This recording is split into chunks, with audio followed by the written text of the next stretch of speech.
First of all, on behalf of the manufacturer of the projection system, I apologize for the color. My backgrounds are actually a very, very pale yellowish brown, very pleasing on the eye. But here, as you can see, it's an effort at trying to see what happens if we can make people colorblind. I apologize for that.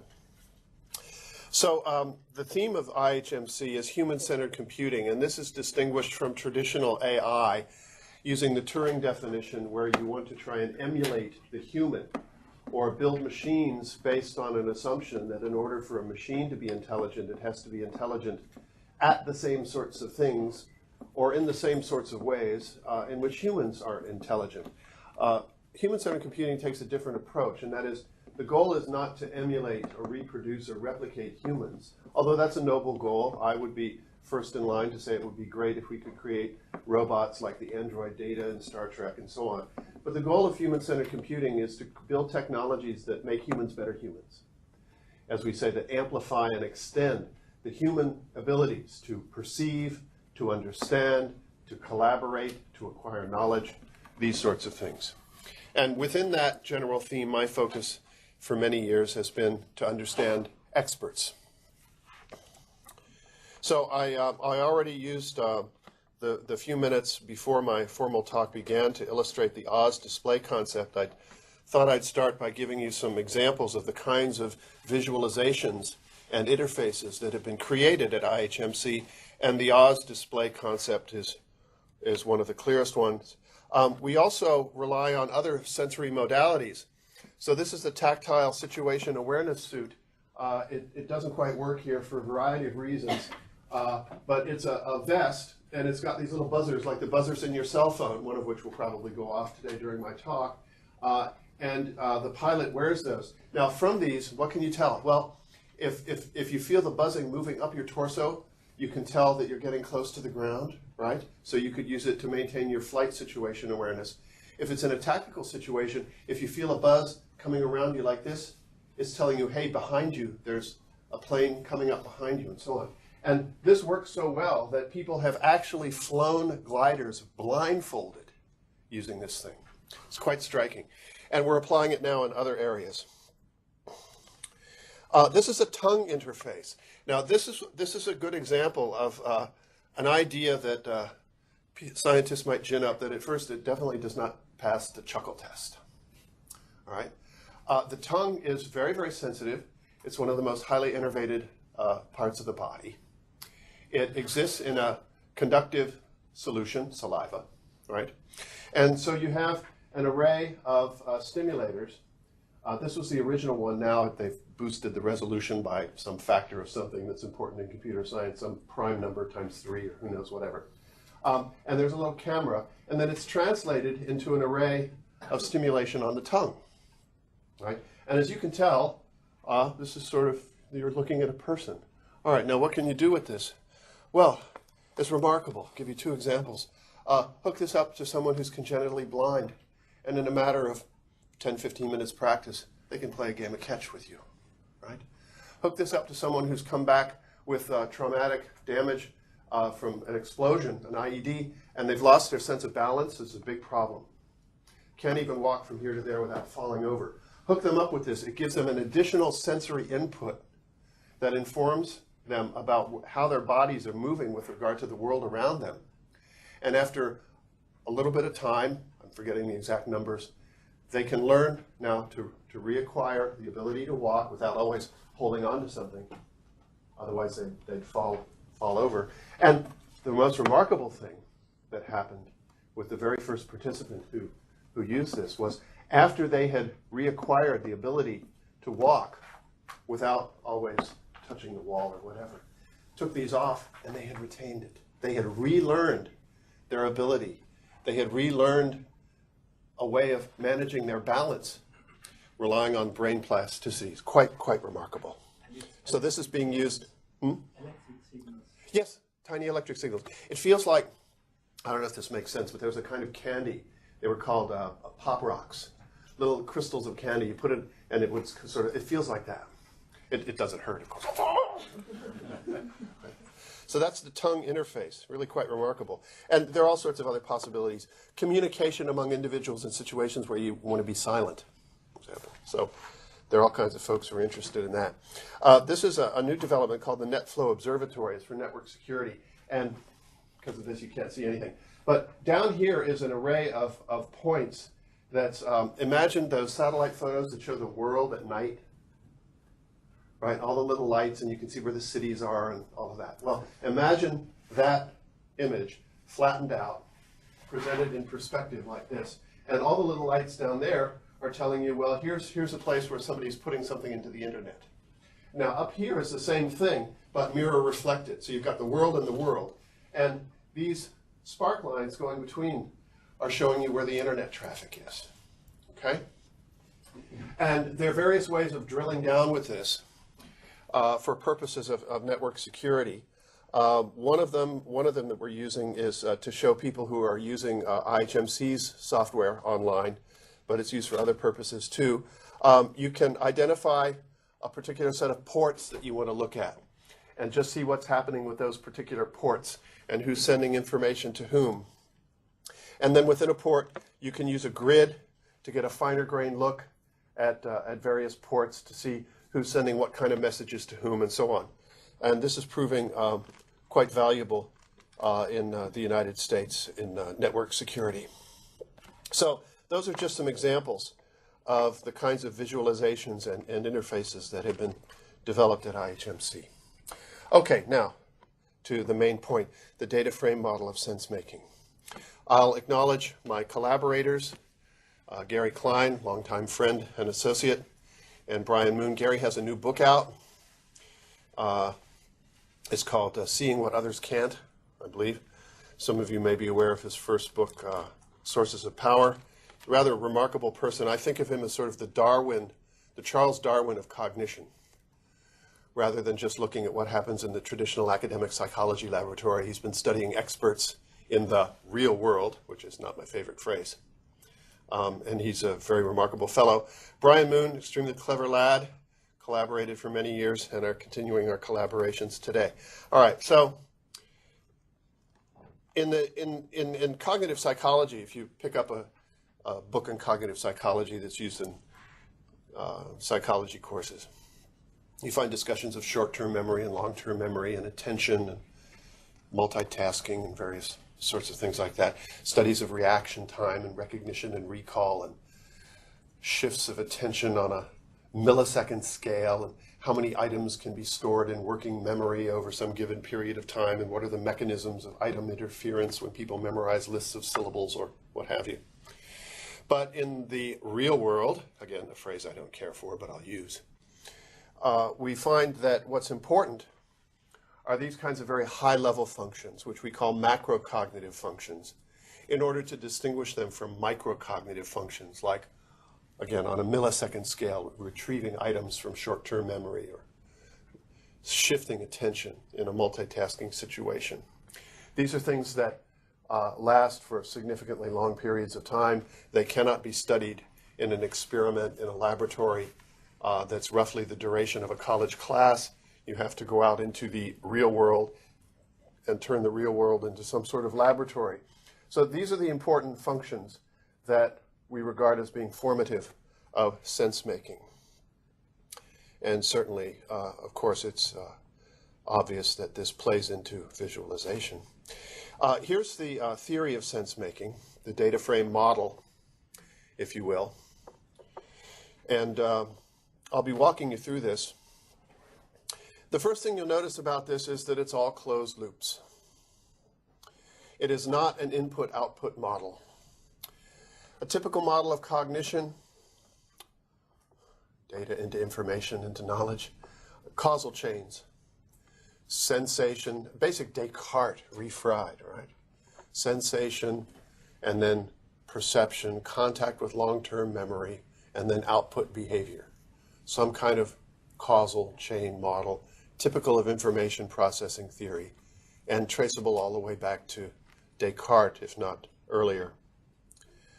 But our view is that the fundamental cognitive processes that people actually rely on in making sense of the world and in dealing with the world are continuous, parallel, and highly interacting. That's a core premise of the theory. Now, that's not to say that there aren't punctuated moments. That's not to say that there aren't circumstances in which reasoning does follow data into information, into knowledge. But what psychologists in general, and people in other disciplines too, I must say, have done is fallen into a trap. I call it the great elevator error, which is to latch on to something that is actually the exception to the rule, simple causal chain model, and elevate it to the prototype. When in fact, the more typical case is the primary cognitive functions are continuous, parallel, and highly interacting. So if one comes from a traditional information processing background, sensation, contact with long-term memory gives you a perception. Perception is stored in long-term memory, that sort of three-box model. You look at this and you say, well, where do you start? Where's the input? And the answer is anywhere you want. Now, typically, let's say often at least, the process begins when somebody notices an anomaly. Well, now, how could you recognize something as an anomaly unless you already had some frame going on? Right? This is Edmund Husserl 101, right? The originator of phenomenology, student of Franz Brentano, who founded ACT psychology. And macrocognitive models like this are fundamentally neo-ACT psychology, for those of you with an inclination to study the history of psychology. So we're walking from Hendon Hall Hotel to here this morning. What was my frame? Well, I hadn't really thought about it. It was sort of a tacit frame, but it's going to be another day of graduations, right? So there'll be various people scattering about wearing somewhat formal attire. Okay, so that was my frame, and lo and behold, the first thing we see is two women walking here who had on high heels that must have been that high. Quite extraordinary. I noticed that. See, so that triggered me to question my frame. And I said, are they? Oh, yeah, right. They must be here for the graduation. So I preserved my frame. Okay. Now, I confess to have made a mistake here. Up here, there's actually a loop inside here. Data frame, right? The data help you build a frame. But then the frame determine what counts as data. So there's actually a little embedded loop right up in here. And in this version, that got eliminated somehow. I don't know. Computers do these things to me. So if any of you wants the actual corrected version of this model, I can provide that to you. Okay. So now we can look at this in a little bit more detail. So you've got some sort of frame in mind, and that can lead to surprise. You can question the frame, you can preserve it, you can elaborate it, you can compare frames. And this is all fundamental sense-making activity. That can lead to reframing, which is rather like Piaget's notion of accommodation, right?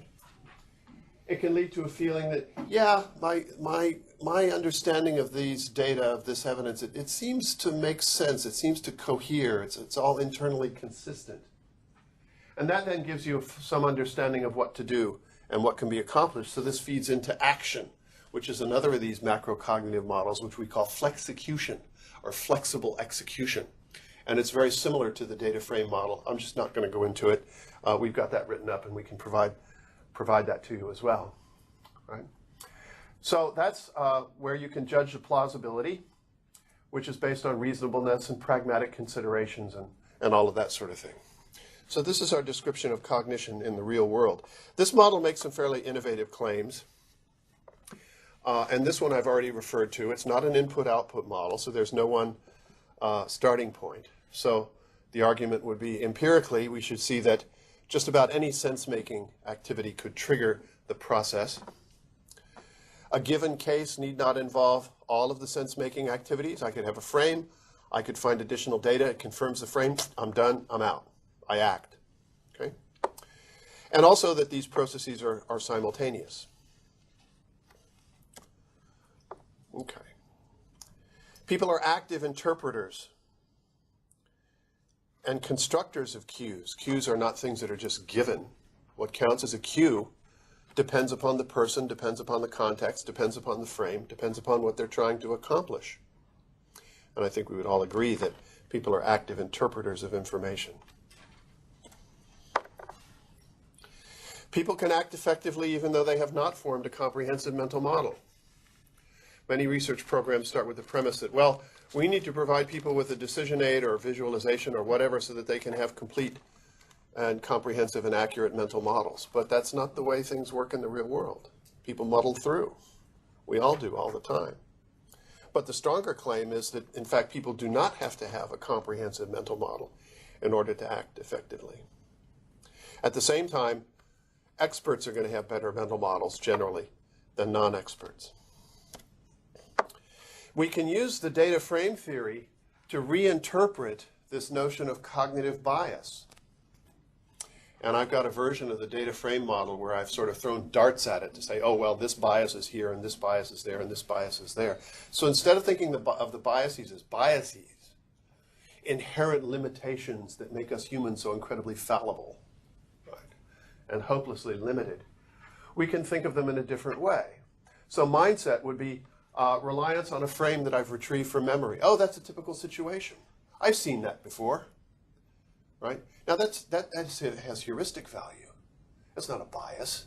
If people didn't do that or couldn't do that, we would be hopelessly lost. Why? Because typical situations are typical. We encounter them a lot. We need to remember them, and so on. They give us a quick path toward action. Right? Fixation could be interpreted as commitment to a frame, early commitment to a frame, right? And we could also put, say, confirmation bias in here, right? I'm preserving a frame, and I'm not looking for evidence that might disconfirm it, right? Or I'm ignoring evidence that disconfirms it, right? And confirming, that is preserving a frame based on explaining away data that don't fit the frame, that too can have heuristic value.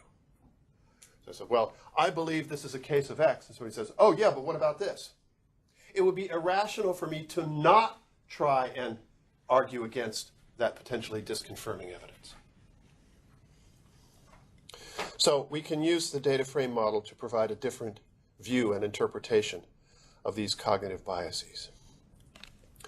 Now, if you go back to the data frame model and look at how it's laid out, the different paths imply different forms of visualization support, different forms of decision support. Right? So the kind of decision support, the kind of visualization a problem solver might need could depend on where they are with regard to their sense-making activity. Can you ask a question on that? Yes, of course. The previous comment about ignoring evidence. So is it not the issue of a limitation? Is it one of finding an appropriate balance between holding on to ideas and being open to new ones? So is it where your sort of slider is, rather than being a black and white? Yeah, I suppose you could think of it that way. So is it that some people have that range set too far across to ignoring all evidence? Or is it in particular situations puts us into that situation of, our slider moves around depending on what context we're in? Yeah, I suppose you could think of it that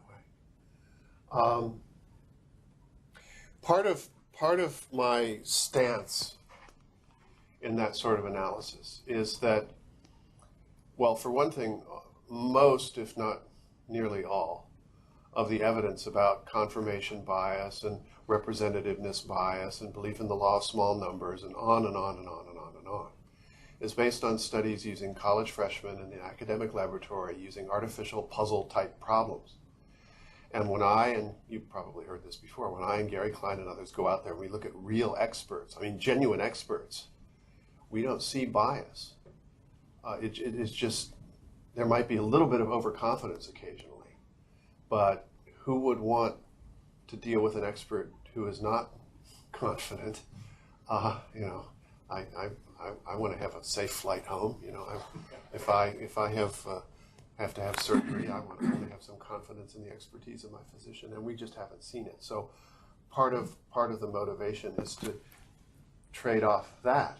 So in the case of experts, the slider is over here. So when I ask a weather forecaster, for example, well, if you think that severe weather is ginning up? Do you ever look for evidence that you might be wrong? They'll look at me and laugh. Well, yeah. So to them, it's like the slider is so far that way that the question itself is silly, just silly. I mean, you have to look for evidence that your hypothesis is wrong. And that's a pretty clear example. So yeah, I suppose you could think of it that way. So if I've got somebody who's just coming in for training and say, well, we're going to give you an exercise now. We want you to go out on the web and find some sources and give us your best argument about what you think North Korea is going to do next week or whatever. And then come in and present us your evidence and give us an argument. And the student comes back in, and it's a totally lame argument. They hadn't thought things through. You can see that they've committed all sorts of logical fallacies. Right? Well, it's not so much that their slider is up here, as that they don't know, they don't have the skills. Right? So I guess what I'm reaching for is that slider would be our description of what's going on, and not necessarily that they're deliberately, saying, well, today I'm not going to do that. Does that make sense? Yeah, okay. Robert. Yeah. Question. How do you account for people who overlook things on missions, and how do you account for people who overemphasize certain aspects? For example, your novice. There are individual differences. We could talk about reasoning styles, cognitive styles, which are of course just a fuzzy boundary away from personality styles. Skills, right? So even if somebody has a particular cognitive style or personality style, that doesn't necessarily mean that they could not, with sufficient mentoring and scaffolding and practice, acquire a skill that otherwise someone of that style wouldn't manifest, without assuming that cognitive or personality style is something that's stamped into your nervous system, although to some extent it probably is. These are all very, very nebulous concepts. But I would just say individual differences generally. I know that's a description, not an explanation. But I do think that there's something to the idea of cognitive style. Right. But then also the notion of a skill. So if somebody, as you say in your examples, will say, well, they haven't, the world has not presented them either with reasons for acquiring other alternative strategies and skills, or scaffold them in acquiring those alternative strategies and skills. Right? Does that make sense? Yeah. It's part of the training background that one needs to have in order to increase their level of expertise. Yeah. Mm-hmm. And how that's manifest is going to be dependent upon the domain in which they're working. So in some domains, certain reasoning strategies are going to be crucial. Others might be less crucial.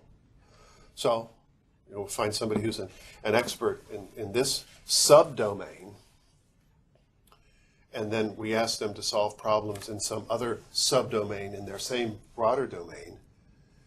Okay, I'm an expert in terrain analysis in tropical climates, right?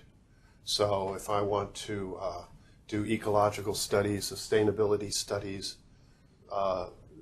land use analyses in tropical climates, fine, I can tell you everything you need to know. And say, well, here's some aerial photographs. We want to build a shopping mall here. And look and say, well, this is Alaska. I don't know anything about Alaska, right?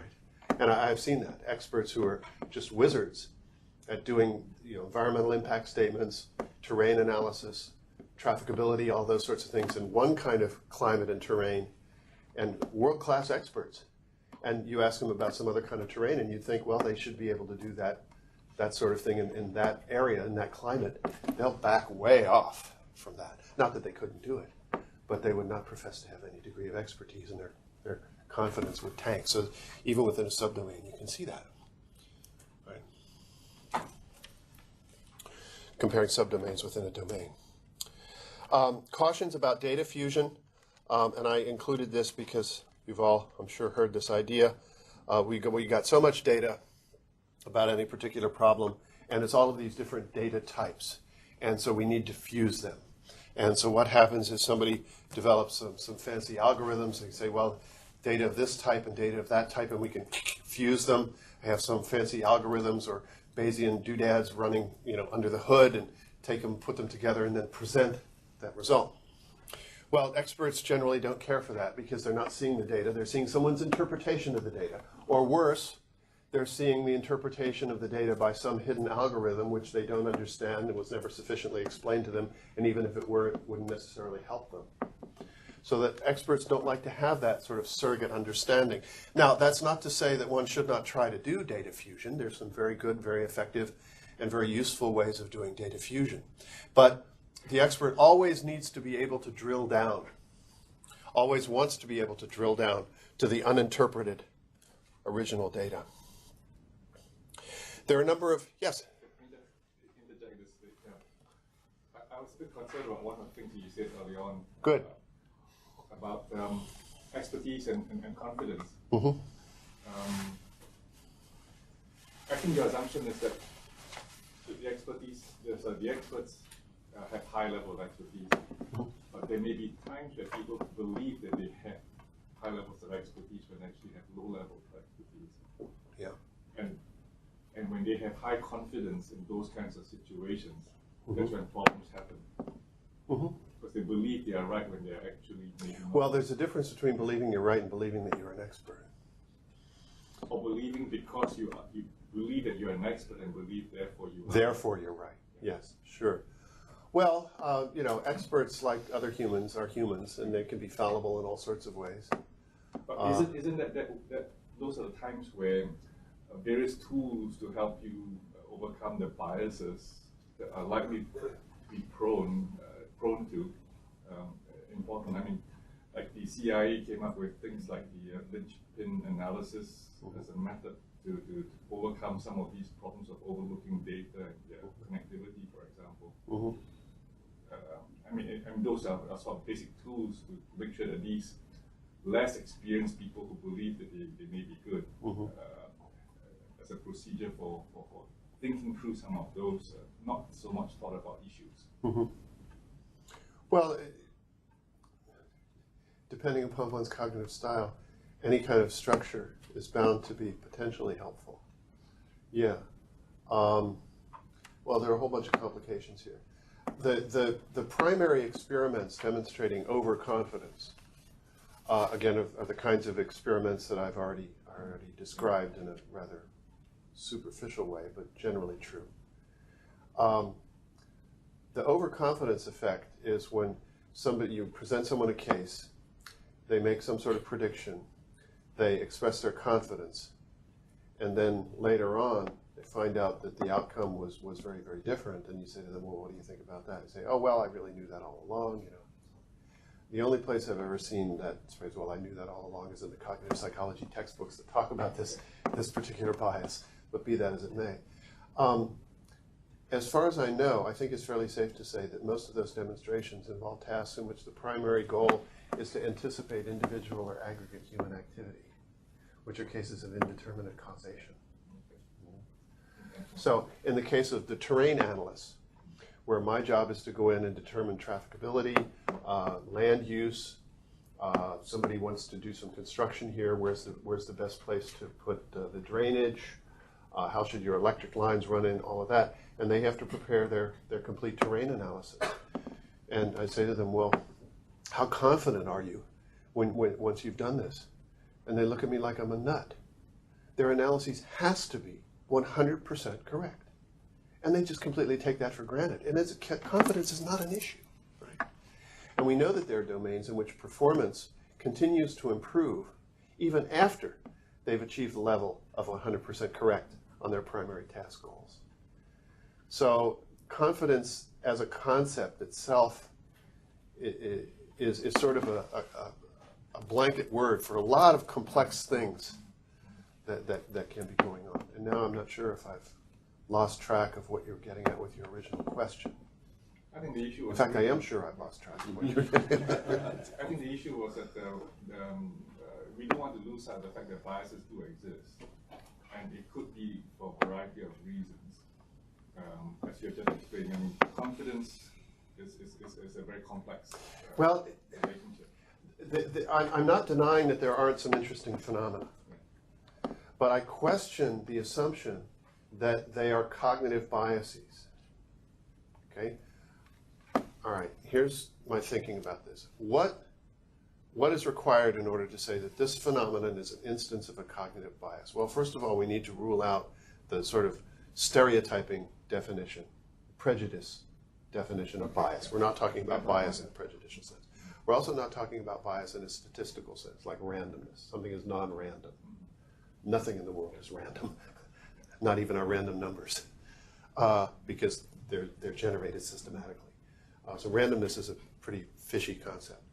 In order for something to be a cognitive bias, say a decision problem, there have to be alternative answers. The reasoner has to know that there are alternative answers. The reasoner has to know what the alternatives are and still picks the wrong answer. Now, if you go back to all the classic studies, all the Tversky-Kahneman studies, and look at them, either because it was a between rather than a within design, the way the problems are phrased, and so on, one or more of those criteria isn't in effect. Right? So I'm not denying that there aren't phenomena. Some of them are interesting, some of them are not, because I think the bias is in the problems and the tasks. That's where bias is. The researchers are biased to demonstrate human fallibility. They're biased to be able to come in and give you a clever problem, show how smart I am. Danny Kahneman's great at that. No, we'll have to erase that from the tape. I'm not the only person who said these things. Okay. Well, I don't want to dwell on that anyway. One of the things that's sometimes said is when somebody's solving a problem, they'll tend to make mistakes because they latch onto an explanation and then have premature closure on that, right? Well, the data frame theory suggests that you have to come up with some initial understanding of the data in order to determine what counts as, or what might count as additional data, right? So if you put somebody in a problem situation and deliberately try and prevent them from making sense of the data as you're feeding them data, it turns out it can interfere with problem solving. And there have been a couple of studies that have demonstrated this, and I'm looking forward to people doing more. Okay, I think we want to move on. Okay, now, quick segue. Most of the diagrams that I've been showing you here, like that, especially like this, right, have been created using concept mapping software. And I'll premise this by saying that CMAP tools are free. I'm not a used car salesman. Concept maps represent organized knowledge, beliefs, and feelings. They were invented by Joe Novak, a biology professor at Cornell University, now a retired emeritus professor, works at IHMC. He emphasized meaningful learning rather than rote repetition. Organized knowledge, beliefs, and feelings is expressed in terms of propositions. Propositions are composed of concepts, which are defined as perceived regularities in objects and events. Concepts are given labels. The labels can be words, such as blue, knowledge, ghost. The labels can be symbols. Concepts are linked by relations. For example, propositions are structured in a hierarchical morphology. Now, I'm being careful here for graph theoreticians. This is not a hierarchy. Why? Because it's got these crosslinks. This would be like saying a fish is a kind of bird, and you can't do that in a hierarchy as a isotry. That makes it a non-hierarchy, it makes it a network. Right? So technically, concept maps are directed graphs, but they're arranged in a hierarchical morphology, which is generally, toward the top, you're going to have the concept, the context, and the key concepts up toward the top. And generally, you're going to have the more detailed knowledge toward the bottom. Propositions can involve cross-links that show interrelations. The interrelations and the hierarchical morphology facilitate creativity. Creativity is needed to see the interrelations, and that's an example of a cross-link. Now, if you think back to diagrams, this is going to take a little while here, back this up. Sorry, I should have injected the other slide in here at this particular point. And it takes PDF a while to decide what to do with it. So if you think back to diagrams like this, when it first pops up, it's not PowerPoint friendly. It's like dropping a lead weight into the room because it invites you to take your time and work through all the propositions. Okay. But using CMAP tools, we can create this sort of thing where you can use it to progressively tell a story and build it up, as I did just a few moments ago. And now all of a sudden, the concept map becomes very PowerPoint friendly. Concept mapping is based on the notion that knowledge is built from concepts and propositions. This is either Thomas Aquinas or Jean Piaget 101. You can pick either one. Proposition is an expression of a relation between concepts, basic unit of meaning. Living things are composed of cells. The ship was blue. Magneto is cool. Those are all propositions. They also happen to be English sentences, following the rules of English syntax, but you got to be careful about that. So this one sentence, my son plays with the red truck, actually has 4 propositions. I have a son. The son engages in something called play. The play is with a truck, and the truck is red. So we can take a simple sentence, and it has to be unpacked that way in propositional reckoning. And you want to do that because you want to be able to say things about propositions. And this is absolutely crucial in critical thinking. Concept maps are not semantic nets, associative nets. They're not mind maps. They're not brain maps. They're not life maps. They're not any of a variety of other kinds of diagram that are basically leveraging Joe Novak's ideas. Although semantic nets have a long history in information processing psychology. The linking phrases are crucial. This is one thing that distinguishes concept maps quite clearly from many other forms of networks, especially, of course, the prototype would be unimodal social network data, where the line just means there's a tie here, there's some sort of tie here. Not even directional. This thing is somehow related to that. It could be Joe talks with Sue or whatever. The linking phrases in concept maps are critical. So we take away the linking phrases. Sugar, food. Sugar is added to food. Leaves can be green. Let's say leaves are composed of water. Roots, water comes from roots. I mean, for some of these, it's pretty clear. You can sort of figure out what the linking phrase might be. But for some of them, you're really guessing. The linking phrases can be crucial. In his original research, Joe had school-age children take out little strips of paper and write down what they thought were the important concepts. This one is a concept map about biology from young school children. And then use markers on butcher paper to draw relations. And he found that he could learn a lot more about what children knew and how they were thinking by doing this than by giving them a multiple choice test. Okay, again, Piaget 101. You can find out more about people by asking them questions about their knowledge rather than spoon feeding them things. Here's a concept map made by a 7-year-old child in biology. You can tell that the knowledge is sort of fractional. It doesn't hang together. A kid knows some stuff. And here's a concept map on the same topic by this child some years later. And it's quite a bit rich. It's actually a little bit too big for its own good.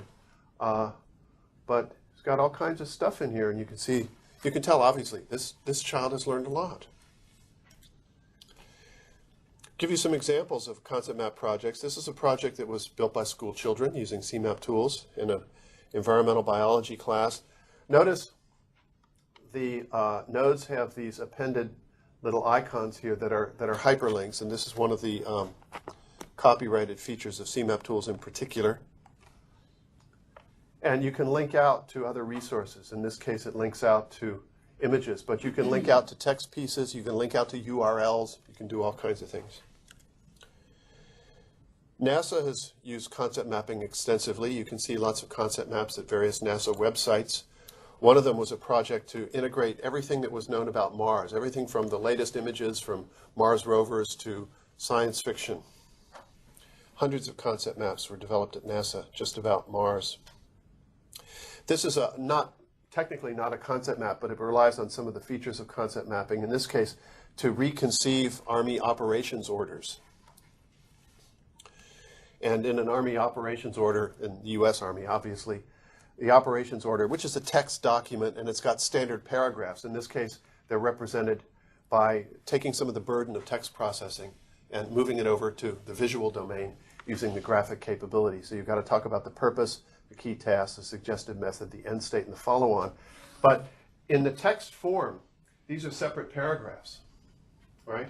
So you're reading about the end state. This is how we want things to end up after this operation.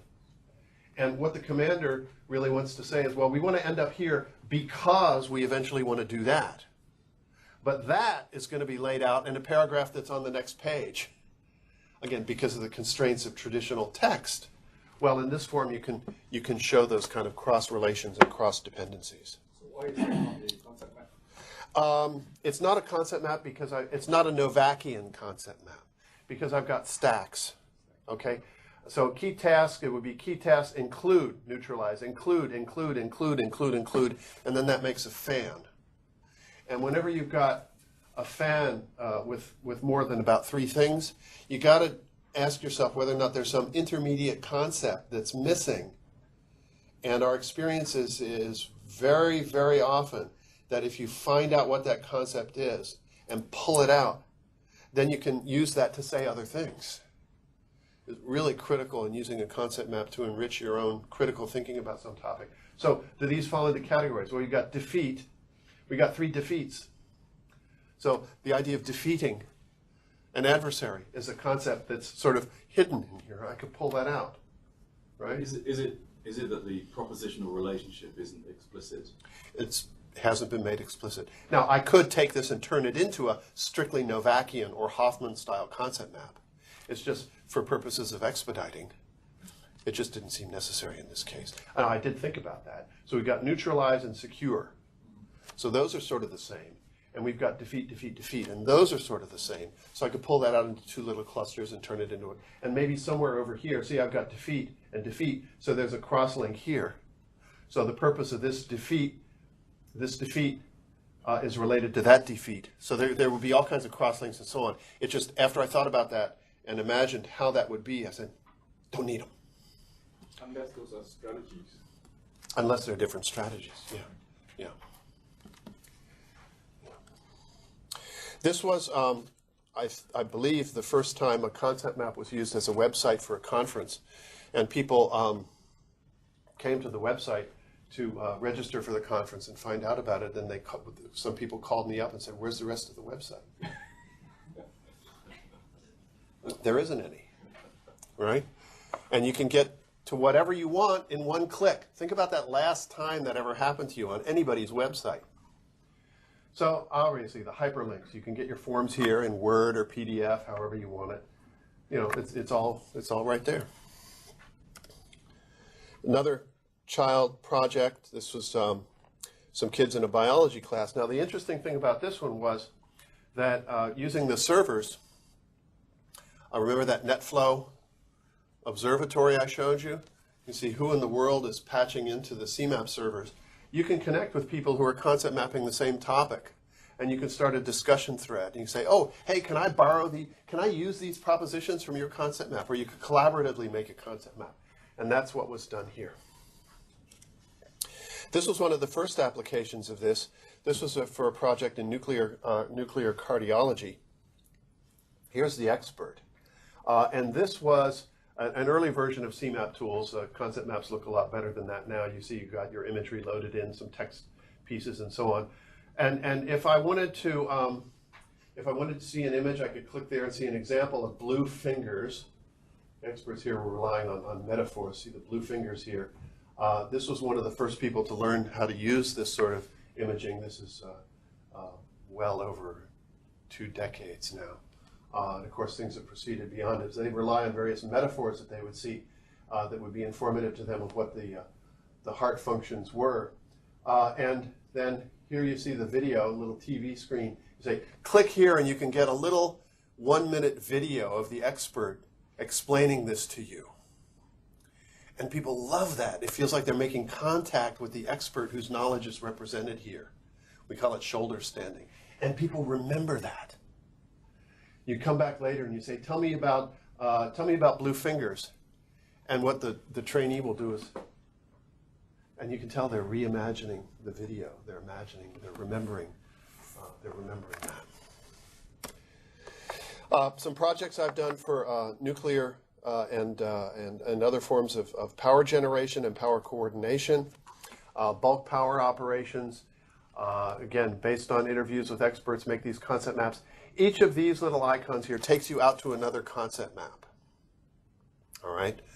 This is about as big as you want one to get. And you're making one of these concept maps about a topic, it's bigger and bigger and bigger. Finally, you realize it's getting a little bit unwieldy. So scheduled transactions. You say, well, that's starting to get a little, let's make a concept map just about that, right? And so then you have a concept map that's a high-level map that can take you out to all the other concept maps. You say, well, then you're just adding a burden of navigation. Well, you can minimize that because, and this doesn't illustrate it, but up here would be a little icon that will always bring me back to the top map of the organizer. So the goal in one of these knowledge models is that you can get from anywhere to anywhere in one click and you never lose track of where you are on the knowledge model. The largest knowledge model I've ever made has over 200 concept maps.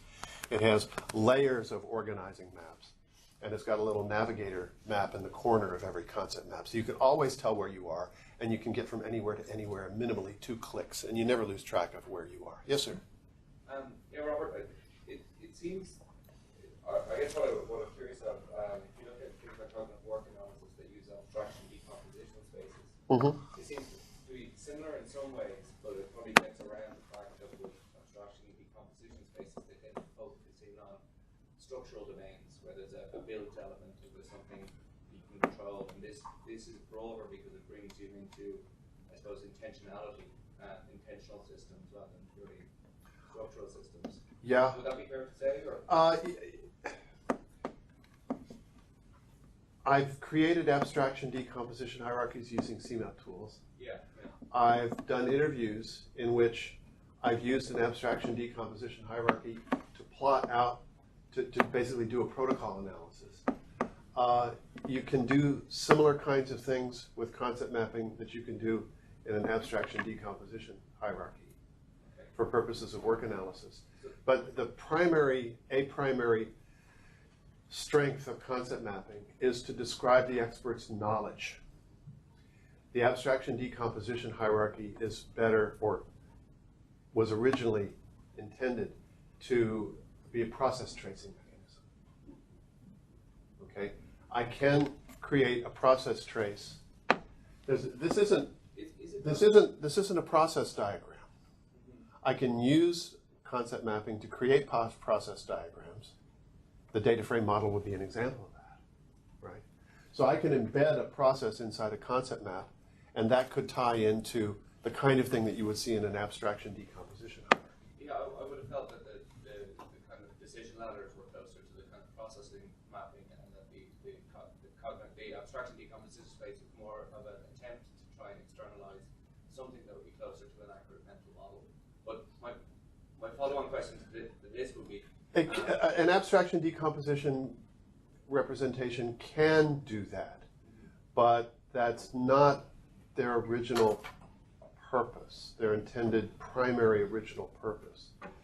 I have created decision ladders and variations of decision ladders using the concept mapping tool, and those are process traces. So I can see like how, and there's some similarity there too. I suppose what I was trying to, or what I really want to know, I suppose, is one of the attractions of things like CWA is it's tied to ecological interface design. So the move from cognitive systems engineering, the kind of analysis part, through to the generation of visual artifacts. And I'm curious, has this been attempted with concept maps? The kind of ecological interface design is quite closely tied to ideas of abstraction decomposition spaces. Okay, cognitive work analysis as a phrase is closely associated with abstraction decomposition and ecological interface design because Kim Vicente described it that way. Okay. My preference would be to say that what I do is cognitive work analysis, because my view is that in macrocognitive work, people don't conduct tasks. They engage, and this is Jens Rasmussen 101, they engage in knowledge-driven, context-sensitive choice among alternative activities. That's different from saying they conduct a task, which has special meaning, which most people don't really drill down on or understand and appreciate. So I say, well, I do cognitive task analysis. And the reason I say that is because I don't want people, if I were to say I do cognitive work analysis, people would assume that I'm a Kim Vicente fan. And I like Kim. He's a great guy. And his book on cognitive work analysis is a fantastic work.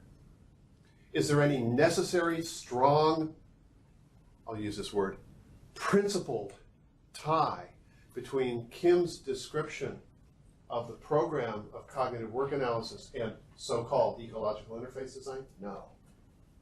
It's just wrapped into the particular paradigm that he is coming from, the tradition that he's coming from, and the paradigm that he has helped shape. So for example, Oz, the Oz display. In my opinion, that's the best example on the planet of an ecological interface design. It fits all the criteria that are said to describe an ecological interface. It shows the functionality and dynamics directly. It integrates the individual functions into a conjoint function that helps achieve goals, and yada, yada, yada. But the people who developed that had never read Gibson. They'd never read Vicente. All right, so you can take his program of work analysis, and it's great, although he doesn't get much into the details of actual knowledge elicitation or task analysis methods, actual methodology, which is what I focus on. Well, that's a formative work analysis, and that's a this kind of work analysis, and you do a this kind of analysis and that kind of analysis, and it goes on and on and on forever. And a lot of that is really just fine, but I don't see any necessary tie between those things. So I've made versions of decision ladders that are macrocognitive. Jens's original decision ladders are very much, you can see the influence of information processing psychology in his original decision ladders. But you can back up and you can throw in concepts like Micah Ensley's situation awareness and build a decision ladder using that concept. Or the macrocognitive concepts of sense making, you build decision ladders based on that. Yeah, I mean, they are all tools. I guess for people maybe coming from the visual design aspect, the attraction is there are steps that have been outlined in terms of if you have something that has a physical and functional view that is somewhat separated, then you can take these attempts to try and encode that in the visual interface. Yeah. And what I'm interested Sure. in. But you can reach that point without doing abstraction decomposition, or without doing decision ladders, or without doing any of the particular things. What I'm saying is there's no strong tie between the principles of so-called ecological interface design and Vicentian work analysis. There's no necessary connection there. He wrapped them together, and that's fine. I think one of the key things that comes up from their work as well is the explicit link that tries to identify these functional relationships that are important in their thinking system. Yeah. Yeah, you have to figure out what those functions are. Yeah, sure. And you can arrive at those functional relationships in a variety of ways, but I believe the CSE approach is one of those methods that has explicitly made that link and make it very clear that that's one way in which you can approach that. Mm-hmm. Yeah. Like in our discussion yesterday when we were talking about the terrain.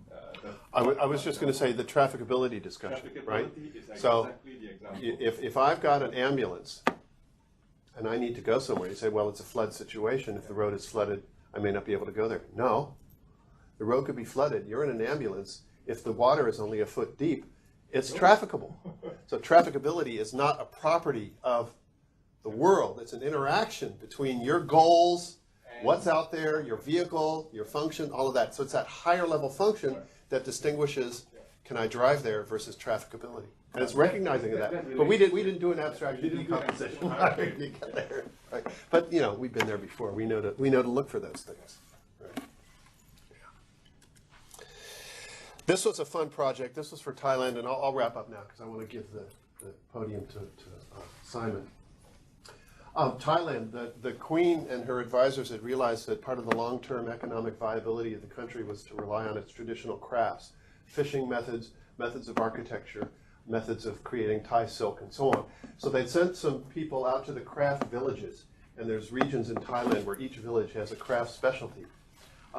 And they took photographs, did some interviews of the elders, how do you make the different kinds of Thai silk? They said, well, how do we make all this hang together? And so they wanted to build a knowledge base on a sort of a national scale. It's very exciting. And so it turned out we had a native Thai with us at IHMC, so we made a bunch of concept maps about Thai silk. Now, the traditional party line about concept maps is you don't want to have fancy detailed backgrounds with high frequencies, because that's going to detract from the concept map, because the concept map with lots of lines and text and so on is high frequency. But what I did was I took the silk patterns, I put them into Photoshop, and I darkened them, and then illuminated them as if you were looking at bolts of cloth in a store, and I made that a very subdued background. And then I leveraged the Thai aesthetic, which is bright contrast of color and pattern, right? Very bright, striking, to a Western eye, sometimes clashing contrasts of color and pattern. And I made that in the concept map. So now it looks as if the concept map is floating out in front of you. And so you're reading about a form of silk, and you're seeing that illustrated in the background. It ended up working quite well. This was a major project on weather forecasting. Again, you can see you can hyperlink out to submaps. You can hyperlink to real-time data. And this is the top map of expert knowledge. There's a little video there. And this included, in the knowledge model, all of the information that was in the local forecasting handbook.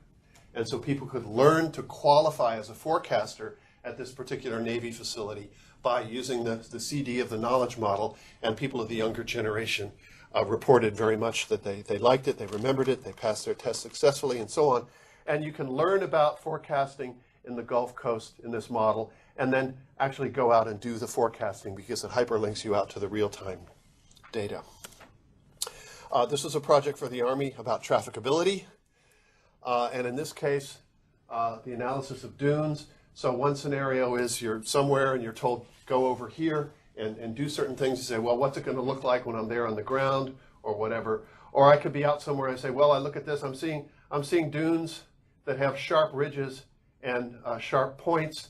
And because the concept map is expressed in terms of propositions, I can search now on a proposition rather than a bag of words, and find that, oh, you're looking at star dunes, and then I can get information about trafficability, like if you've got a tracked vehicle, don't go up this side if it's an asymmetrically sloped type dune.